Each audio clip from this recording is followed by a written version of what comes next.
전주시의회 국회의원 이성윤입니다. 서울고법원장님, 어제가 무슨 날인지 아십니까? 제가 특별한 무슨 날인지 잘 모르겠습니다. 예, 1994년에 10월 21일에 성수대교 붕괴 사건이 일어났습니다. 예, 30주년 때 되는 날이고요. 제가 그 사건을 담당했던 검사였습니다. 고원장님, 돌아오는 29일은 또 무슨 날인지 아십니까? 지금 막 생각은 잘 안 납니다. 이태원 참사가 발생한 지 2주년이 된 날입니다. 그렇습니다. 저는 지난 주말에 전주에서 열린 이태원 참사 2주기 문화제에 다녀왔습니다. 2년이 지났지만 유족들은 지금도 피맺힌 절규를 계속하고 있습니다. 그 이유는 진실규명과 책임자 처벌 그리고 재발방지 피해자 명예회복을 말씀했지만 2년이 지나도록 지금도 해결된 것이 없다는 겁니다. 저는 30년간 근무하면서 성수대교 붕괴 사건, 삼풍백화점 붕괴 사건 그리고 세월호 사건을 수사했습니다. 제가 다소 정확하겠지만 제 경험을 잠깐 말씀드리겠습니다. 성수대교 사건은 한화건설의 부실 시공과 서울시의 유지관리 잘못이 두 가지 원인으로 발생했습니다. 당시만 하더라도 과실범의 공동정보 이론이 발달하지 않아서 1심에서 상당 부분 무죄가 선고됐습니다. 아시죠? 네.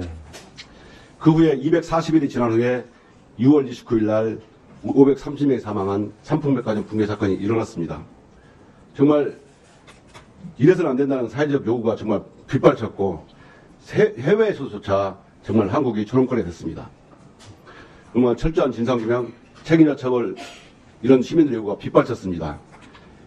그래야만 대형 참사가 다시 발생하지 않을 거라고 했습니다. 이러자 법원이 사회적 분위기에 부응하듯이 성수대교를 시공한 동아건설과 관리 책임 있는 서울시에 대해서 교량의 안전유지라는 공동 목적을 가지고 있다. 이종의 공동과실에 공동정범을 인정한 겁니다. 그 후에 우리가 더 안전해졌습니까? 아닙니다. 2014년에 다시 세월호 참사가 발생합니다. 다시 국민들이 엄청난 비난을 합니다. 진실을 규명하고 책임자를 엄벌하라. 아시겠지만 선박회사와 화물고막업체 그리고 선원들은 당연히 공범이 인정됐습니다. 더 나아가서 침몰하는 세월호를 두고 자기들만 살겠다고 탈출한 선원들 그리고 죽어가는 피해자들 보고서도 탈출한 선원들에 대해서 비필적 고의 또는 부작용 살인자가 인정됐습니다. 저는 법원이 이종 과실의 공동정범을 넘어서 고의범까지 인정한 것은 국민들의 요구에 부응한 거라고 생각합니다. 법원이 국민들의 피해자들의 목소리를 이해하고 그 피맺힌 절규를 들어준 결과라고 생각합니다.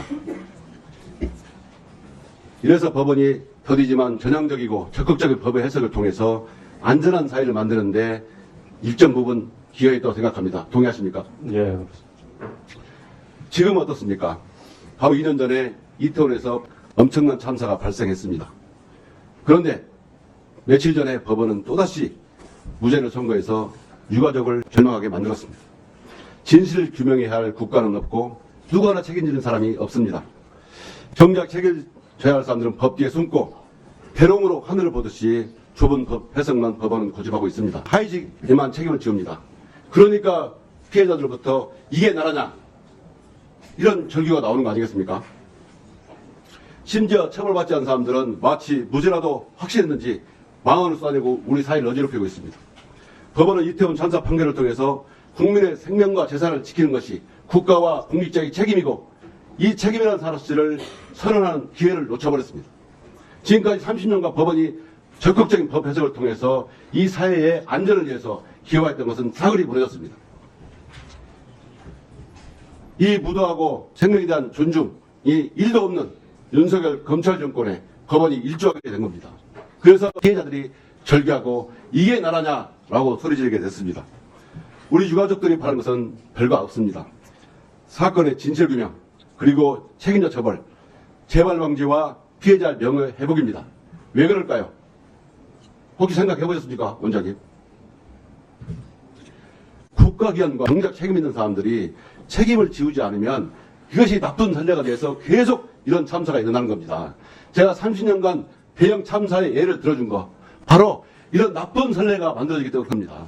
법원에서 이런 참사가 발생할 때마다 책임자 그리고 고위직 이런 사람들을 엄중 처벌했다면 다시는 이런 대형 참사가 발생하지 않았을 것입니다.